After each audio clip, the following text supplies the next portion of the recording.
Hello entertainment lovers, entertainment ওয়ার্ল্ডের trending এবং spicy সব গসিপ নিয়ে আপনাদের সবাইকে ওয়েলকাম করছি চ্যানেল এস এর নিয়মিত বিনোদন আয়োজন এন্টারটেইনমেন্ট এক্সপ্রেসে। আপনাদের সাথে আছি আমি Ishita. Entertainment express, where entertainment meets the excitement and glam meets the gossip. দর্শক, এন্টারটেইনমেন্ট এক্সপ্রেসের প্রতিটি পর্বই আমরা সাজিয়ে থাকি ঢালিউড, বলিউড, হলিউডের ট্রেন্ডি সব গসিপ নিয়ে শুধুমাত্র আপনাদের জন্য। তো দর্শক, চলুন দেখে আসি ঢাকাই সিনেমার এক অভিনেত্রীর সুখবরের মাঝেই কিং খানকে নিয়ে কি বার্তা দিলেন আরেক অভিনেত্রী। কন্যা সন্তানের মা হয়েছেন ঢাকাই সিনেমার চিত্রনায়িকা শবনম বুবলী। পুত্র শেহজাদ খান বীরের পর এবার কন্যা সন্তানের জন্ম দিয়েছেন তিনি। গত শুক্রবার সামাজিক যোগাযোগ মাধ্যমে এক পোস্টের মাধ্যমে ভক্তদের এই সুখবর জানান বুবলী। পোস্টে তিনি মেগাস্টার শাকিব খানকে ট্যাগ করেছেন। এরপর থেকেই শাকিব বুবলী যুগটিকে ভক্ত, অনুরাগী এবং সহকর্মীরা সামাজিক যোগাযোগ মাধ্যমে শুভেচ্ছায় ভাসাচ্ছেন। নতুন এই সদস্যের আগমনের মধ্য দিয়ে শাকিব খান এখন 3 সন্তানের বাবা।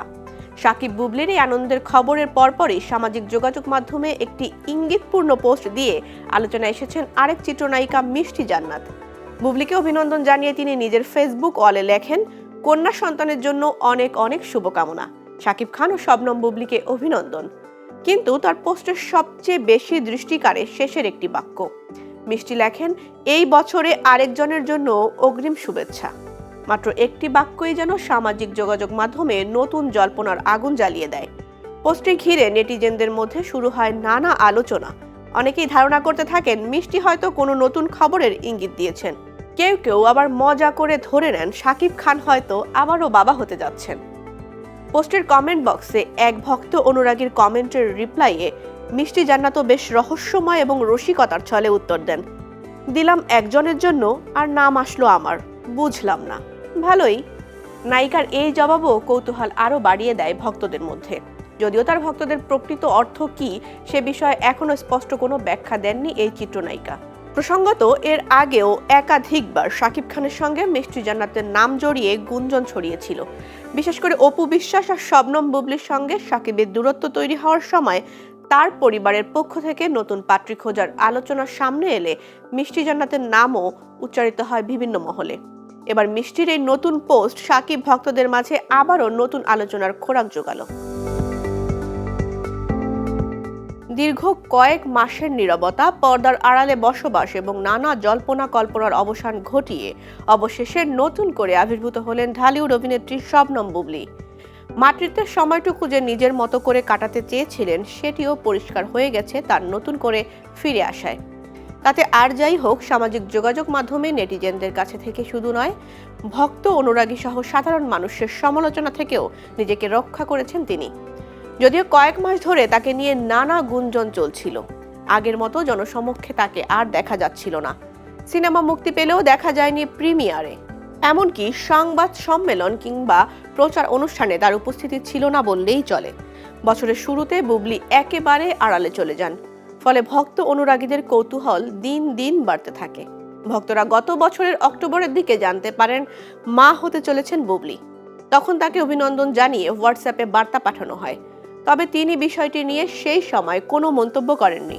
পরবর্তী সময়েও মাতৃত্ব নিয়ে কোনো প্রশ্নের উত্তর দেননি, বরং বিষয়টি সম্পূর্ণ ব্যক্তিগত ও পারিবারিক বলে এড়িয়ে গেছেন। অভিনেত্রী মা হওয়ার খবরটি শুক্রবার দুপুরে সামাজিক যোগাযোগ মাধ্যমে নিজের ভেরিফাইড ফেসবুক পেজের পোস্টে জানিয়ে দিয়েছেন।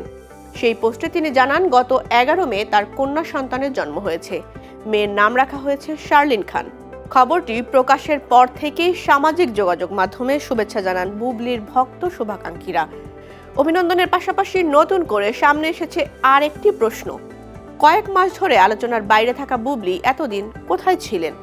বছরের শুরুতে তাকে প্রকাশ্যে কম দেখা গেছে। যাদের সঙ্গে কাজ ছিল তাদের সঙ্গে যোগাযোগ বন্ধ করে দেন তিনি। তখন সিনেমা সংশ্লিষ্ট অনেকেই বলেন সন্তান জন্ম দিতে বুবলী হয়তো যুক্তরাষ্ট্রে গেছেন, কারণ এর আগেও বুবলী সন্তান জন্ম দিতে যুক্তরাষ্ট্রে পাড়ি জমিয়েছিলেন। বুবলীর ঘনিষ্ঠজনদের কয়েকজন জানিয়েছেন এবারও যুক্তরাষ্ট্রে যাওয়ার পরিকল্পনা ছিল, প্রয়োজনীয় প্রস্তুতিও নেওয়া হয়েছিল, কিন্তু শেষ পর্যন্ত সেই পরিকল্পনা আর বাস্তবায়ন হয়নি। আবার কেউ কেউ বলেন যুক্তরাষ্ট্রের অভিবাসন সংক্রান্ত কড়াকড়ির কারণে শেষ মুহূর্তে বুবলীর যুক্তরাষ্ট্রে যাওয়া সম্ভব হয়নি। যদিও এই বিষয়ে বুবলী নিজে কোনো মন্তব্য করেননি। তবে তার ঘনিষ্ঠ একাধিক সূত্র মতে যুক্তরাষ্ট্রে না গিয়ে পুরো সময়টাতে ঢাকায় ছিলেন তিনি। জানা গেছে, মাতৃত্বকালীন পুরো সময়ে ঢাকাতেই চিকিৎসকদের তত্ত্বাবধানে ছিলেন বুবলি। নিয়মিত স্বাস্থ্য পরীক্ষা করিয়েছেন, নিজের ব্যক্তিগত গোপনীয়তা রক্ষায় খুব সীমিত পরিসরে চলাফেরা করেছেন, এমনকি হাসপাতালেও যাতায়াত করতেন আড়াল বজায় রেখে।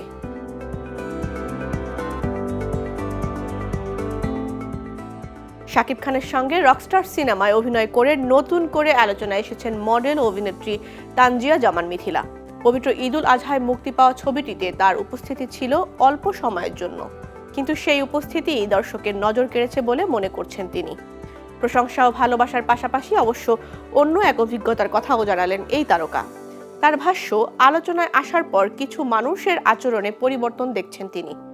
সম্প্রতি নিজের ফেসবুক পেজে কুদৃষ্টি বা ইভেল আই নিয়ে একটি পোস্ট দেন। সেখানে তিনি লেখেন, কুদৃষ্টি সব সময় অপরিচিত মানুষের কাছ থেকে আসে না, অনেক সময় তা আসে সেই মানুষগুলোর কাছ থেকেই যারা আপনার সঙ্গে একই টেবিলে বসে আপনার সামনে হাসি মুখে কথা বলে, অথচ আপনার সাফল্যে অন্তরে অন্য অনুভূতি লালন করে। ফেসবুক পোস্টে মিথিলা আরও লেখেন, তারা আপনার জীবনের খবর নেয়, সব সময় আপনাকে অভিনন্দন জানাতে নয়, বরং আপনাকে মাপতে। তারা মুখে মাশাআল্লাহ বলে, কিন্তু মন থেকে আল্লাহ আপনাকে যা দিয়েছেন তা রক্ষা করার একটি উপায় হলো সবকিছু সবার সামনে প্রকাশ না করা, কিছু বিষয় নীরবে নিজের কাছেই রাখা। সম্পর্ক ও ভবিষ্যৎ পরিকল্পনা নিয়ে সতর্ক থাকার পরামর্শ দিয়ে মিথিলা লেখেন, কুদৃষ্টি সত্য, তাই আপনার নিজেকে সুরক্ষিত রাখুন, আপনার সম্পর্ককেও সুরক্ষিত রাখুন, আর আপনার পরবর্তী পরিকল্পনাকেও সুরক্ষিত রাখুন। মনে রাখবেন, আপনার স্বপ্নের কথা জানে এমন সবাই আপনার স্বপ্ন পূরণের জন্য দোয়া করে না। তবে পোস্টের এই কথাগুলোর কারণও ব্যাখ্যা করেছেন তিনি বলেন, রকস্টারে আমার উপস্থিতি খুব বেশি সময়ের ছিল না, প্রায় 15 মিনিটের একটি চরিত্র, কিন্তু দর্শকের প্রতিক্রিয়া দেখে আমি সত্যিই অভিভূত। যে প্রেক্ষাগৃহে গেছি, দর্শকরা আমার এন্ট্রিতে হাততালি দিয়েছেন, উচ্ছ্বাস প্রকাশ করেছেন। প্রথমবার দেশের সিনেমায় অভিনয় করে এমন ভালোবাসা পাওয়া আমার জন্য অনেক বড় প্রাপ্তি। প্রশংসার পাশাপাশি কিছু তিক্ত অভিজ্ঞতার কথাও জানান মিথিলা। তিনি জানান, আমি বরাবরই নিজের কাজ নিয়েই ব্যস্ত থাকি, কাজই আমার ধ্যান জ্ঞান, কিন্তু এই সময়টায় এমন কিছু মানুষের রূপ দেখছি, আচরণের পরিবর্তন দেখছি, যা আমাকে অবাক করেছে। সবচেয়ে কষ্টের বিষয় হলো, এদের অনেকেই আমার সঙ্গে আড্ডা দেয়, বিভিন্ন জায়গায় বলে আমি তাদের কাছের মানুষ। সিনেমা মুক্তির পর তাদের কথাবার্তা ও আচরণে পরিবর্তন দেখছি। এসব অনুভূতি থেকেই পোস্টটি লেখা। পরে আবার মনে হয়েছে, এদের এত গুরুত্ব দেওয়াটাও হয়তো ঠিক হয়নি। আমি বিশ্বাস করি, কাজ করে যেতে হবে, দিন শেষে মানুষের মনে বেঁচে থাকতে হলে কাজ দিয়েই বেঁচে থাকতে হয়।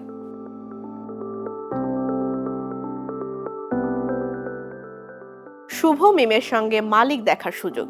ঈদে মুক্তি পেয়েছে সাইফ চন্দনের মালিক। অ্যাকশন থ্রিলার ছবিটি মন্দের ভালো সাড়া পাচ্ছে।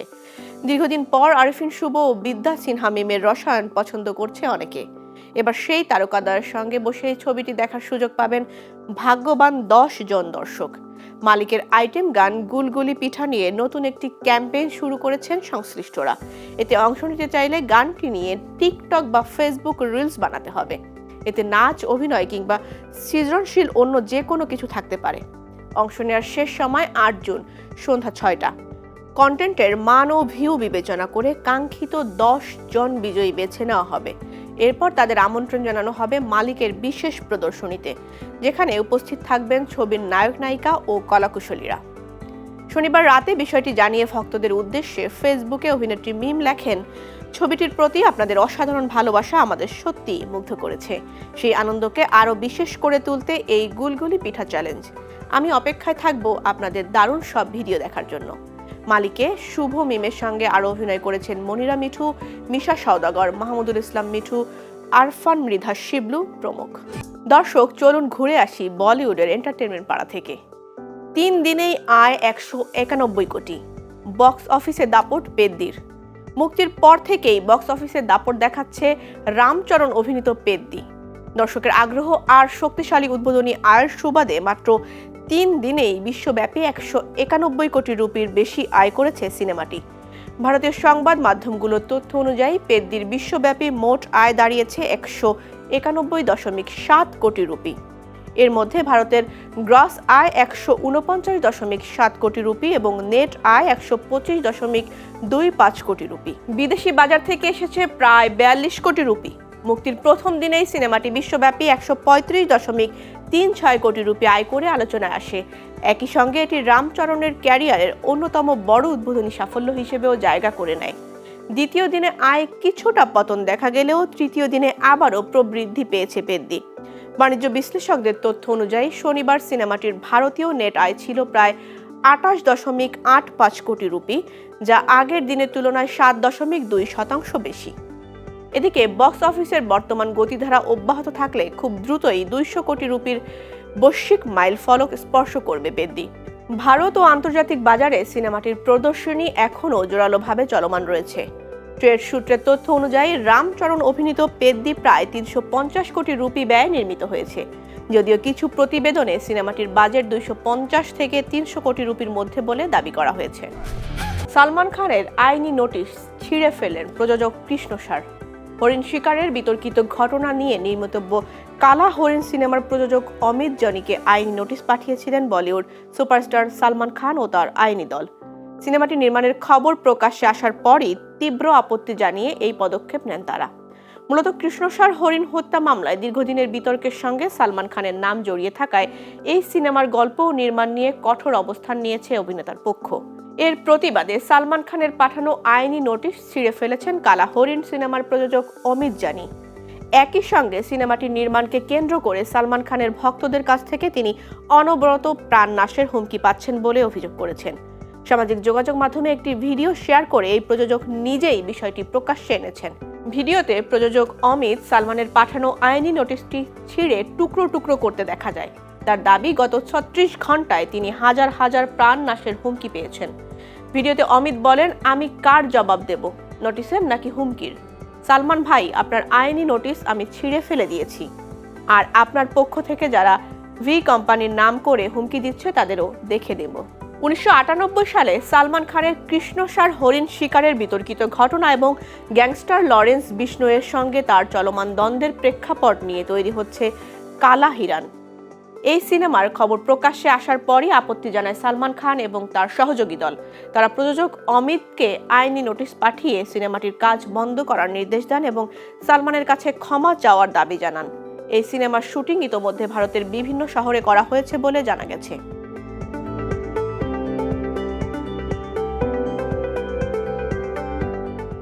অভিনেত্রী জাহ্নবী কাপুর হলেন উদ্দেশ্যপ্রণোদিত ক্যামেরাবন্দির শিকার।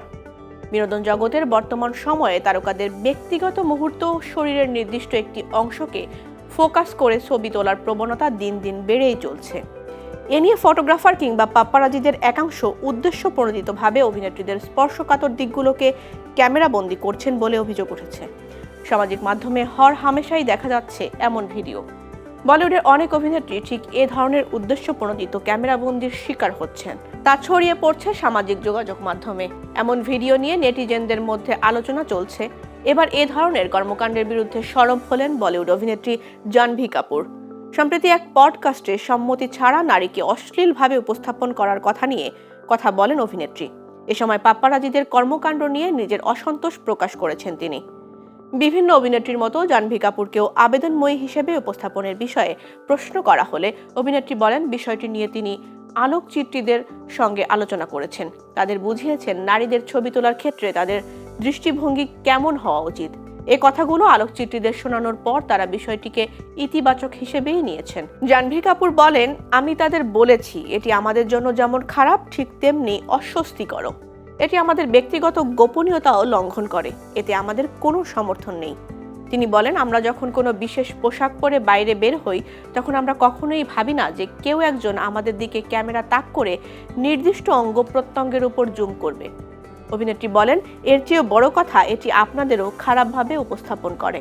আপনারা নারীর ইচ্ছার বিরুদ্ধে তার শরীরকে পণ্য বানাচ্ছেন, আর এভাবে নিজেদের সম্মান কিভাবে ধরে রাখবেন? শুধু টাকা আর ভিউর জন্য আপনারা একটি নির্দিষ্ট অঙ্গের উপর জুম করছেন, এটি মোটেও ঠিক নয়।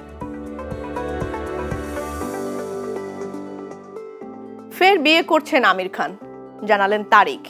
তৃতীয়বারের মতো বিয়ের পিঁড়িতে বসতে চলছেন বলিউডের মিস্টার পারফেকশনিস্ট খ্যাত 61 বছর বয়সী অভিনেতা আমির খান। দীর্ঘদিনের প্রেমিকা গৌরী স্প্র্যাটের সঙ্গে আগামী 5 জুলাই গাঁটছড়া বাঁধবেন এ সুপারস্টার। এ নিয়ে বলিপাড়ায় বিগত কয়েকদিনের গুঞ্জনের সত্যতা নিশ্চিত করলেন অভিনেতা নিজেই। ভ্যারাইটি ইন্ডিয়ার সঙ্গে আলাপকালে এ তথ্য জানান আমির খান।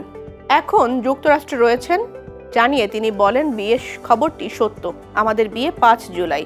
এর আগে গত বছরের মাঝামাঝি সময়ে ইন্ডিয়ান এক্সপ্রেসকে দেওয়া সাক্ষাৎকারে বিয়ে নিয়ে আমির খান বলেছিলেন, তাদের সম্পর্ক বিয়ে কোনো জরুরি বিষয় নয়, কারণ তারা একজনের সঙ্গে নতুন একটি বাড়িতে সুখে বসবাস করছেন। এ বিষয়ে আমির খান বলেন, হ্যাঁ সেটি সত্য ছিল, কিন্তু এখন আমরা দুজনেই মনে করছি আমাদের সম্পর্ককে পরবর্তী ধাপে নিয়ে যাওয়ার জন্য আমরা প্রস্তুত। সুখের সময় পার করছেন উল্লেখ করে তিনি বলেন, আমি এখন অনেক শান্তিতে আছি। গৌরী এবং আমি পরস্পরের প্রতি খুবই আন্তরিক, আমাদের সম্পর্ক অত্যন্ত দৃঢ়, আমরা একে অপরের সঙ্গী, আমরা একসঙ্গে আছি। হৃদয় থেকে আমি গৌরীর সঙ্গে বিবাহিত বলে মনে করি, তাই একসঙ্গে থাকার সম্পর্ককে আনুষ্ঠানিক রূপ দেওয়াটা আমাদের অংশীদারিত্বের স্বাভাবিক অগ্রগতি বলেই মনে হচ্ছে। ব্যক্তিগত জীবনে 1986 সালে রিনা দত্তকে বিয়ে করেছিলেন আমির খান। তাদের সংসারে জন্ম নেয় 2 সন্তান, জুনায়েদ খান ও ইরা খান। পরবর্তীতে 2002 সালে তাদের বিচ্ছেদ হয়। এরপর 2005 সালে চলচ্চিত্র নির্মাতা কিরণ রাওকে বিয়ে করেন তিনি। প্রায় 15 বছর একসঙ্গে থাকার পর 2021 সালে পারস্পরিক সমঝোতায় আলাদা হওয়ার ঘোষণা দেন দুজন। আমির খান ও গৌরী পূর্ব পরিচিত, 25 বছরের বেশি সময় ধরে পরস্পরকে চেনেন তারা। তবে 2 বছরের বেশি সময় আগে নতুন করে যোগাযোগ হয় তাদের। এরপর প্রেমের সম্পর্কে জড়ান এই যুগল।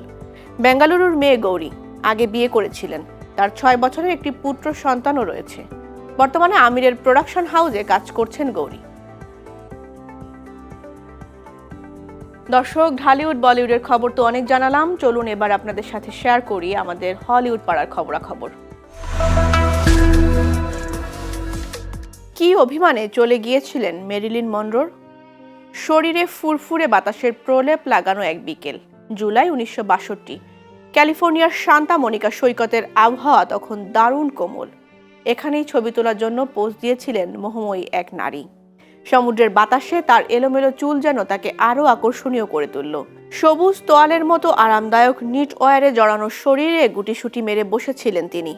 এটাই ছিল লাখো অনুরক্তের হৃদয় কাঁপানো হলিউডের কিংবদন্তি মডেল অভিনেত্রী মেরিলিন মনরোর তোলা শেষ ছবি। এই ডানাকাটা পরী অকাল মৃত্যুর মাত্র 7 দিন আগেও ছবি তুলেছিলেন। সে বছর 5 আগস্ট ভোরে মাত্র 36 বছরে ইতি ঘটল তার বর্ণাঢ্য জৌলুসময় জীবনের। লস অ্যাঞ্জেলেসের বাড়িতে তাকে মৃত অবস্থায় পাওয়া গিয়েছিল। 1945 সালের 1 জুন জন্ম নেওয়া এ কিংবদন্তির শতবার্ষিকী পালিত হলো পুরো আমেরিকায়। সে উপলক্ষেই প্রকাশ পেল আলোকচিত্রী জর্জ ব্যারিসের তোলা মনরোর জীবনের সবশেষ কয়েকটি স্থিরচিত্র। তার অসাধারণ রূপ এবং পর্দায় মোহনীয় উপস্থিতি জেন্টেলম্যান, প্রিফার ব্লন্ডস এবং সাম লাইক ইট এর মতো হিট সিনেমাগুলোকে শক্তি জুগিয়েছিল। কিন্তু কোন অভিমানে অকালে ঝরে গিয়েছিলেন এই অবিংশবাদিত তারকা? তার জীবন সাফল্যের আড়ালে কি লুকিয়েছিল কোনো অমোঘ সত্য যা তাকে মৃত্যুর বছর পর্যন্ত পেশা ও ব্যক্তিগত সংকটের মুখে ঠেলে দিয়েছিল? নাট্যকার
জানিয়েছে লস অ্যাঞ্জেলেসে নিজ বাড়িতে ছুরিকাঘাতে এই অভিনেতাকে হত্যা করা হয়েছে। 81 বছর বয়সী হেনরিকে বুধবার ক্যালিফোর্নিয়ার টারজানায় তার বাড়ির সামনের বাগানে অচেতন অবস্থায় পড়ে থাকতে দেখা যায়। সে সময় তার বুকে বেশ কয়েকটি ছুরিকাঘাতের চিহ্ন ছিল। লস অ্যাঞ্জেলেস পুলিশ বিভাগ জানিয়েছে, হেনরির প্রেমিকার ছেলে 44 বছর বয়সী মাইকেল গ্লেডহিলকে এই হত্যাকাণ্ডের সন্দেহে গ্রেফতার করা হয়েছে।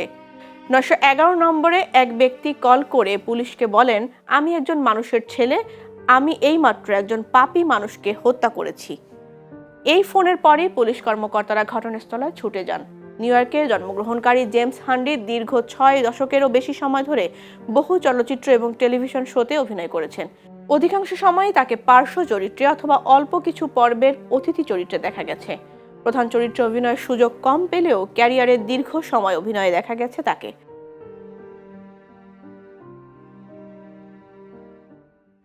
দর্শক, গল্প করতে করতে অনুষ্ঠানের একদম শেষ পর্যায়ে চলে এসেছি।